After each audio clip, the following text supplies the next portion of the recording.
गौतम बुद्ध की कथा। संध्या का समय था। सभी शिष्य भगवान बुद्ध के समक्ष बैठे दिन भर के भ्रमण से थकान उतार रहे थे। तभी एक शिष्य बोला, बनते, सभी व्यक्ति अपने ही हित के बात करते हैं और सोचते हैं। ऐसे करने मात्र से ही क्या शांति को प्राप्त किया जा सकता है? भगवान बुद्ध ने बड़े ही नम्र शब्दों से शिष्य के प्रश्न का उत्तर देते हुए एक कथा सुनाई। वे बोले, एक व्यक्ति था। सारा नगर और आसपास के गांव में उसके आचरण की प्रसिद्धि थी।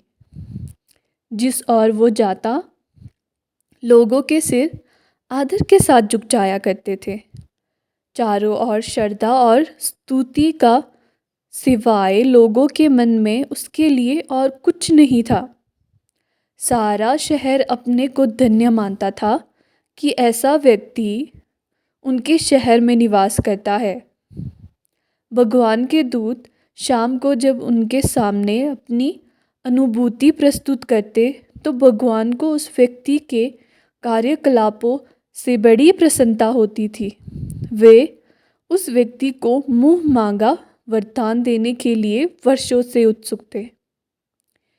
एक दिन देवदूतों के कहने पर उन्होंने उस व्यक्ति को यह शक्ति देनी चाहिए कि वह यदि किसी बीमार को स्पर्श कर दे तो उसकी बीमारी तुरंत दूर हो जाए। किंतु उस व्यक्ति ने यह कहकर उसे अस्वीकार कर दिया कि यह काम तो भगवान का है। मनुष्य को अगर यह महान शक्ति मिल जाएगी तो संसार में प्राणी भगवान से विमुख होकर मनुष्य को पूजने लगेंगे। कुछ दिन बाद भगवान ने उसे यह वरदान दिया कि जो तुम्हारे संपर्क में आएगा वो कितना भी पापी क्यों ना हो, सही मार्ग पर चलने लगेगा। उस व्यक्ति को यह वरदान भी स्वीकार ना हुआ।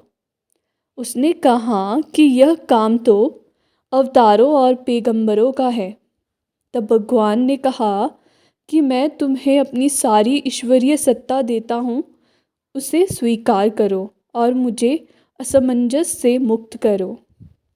इस पर वह व्यक्ति विनयपूर्वक बोला, मुझे आपने मनुष्य देह देकर सब कुछ तो दे दिया है, फिर मुझे क्या चाहिए?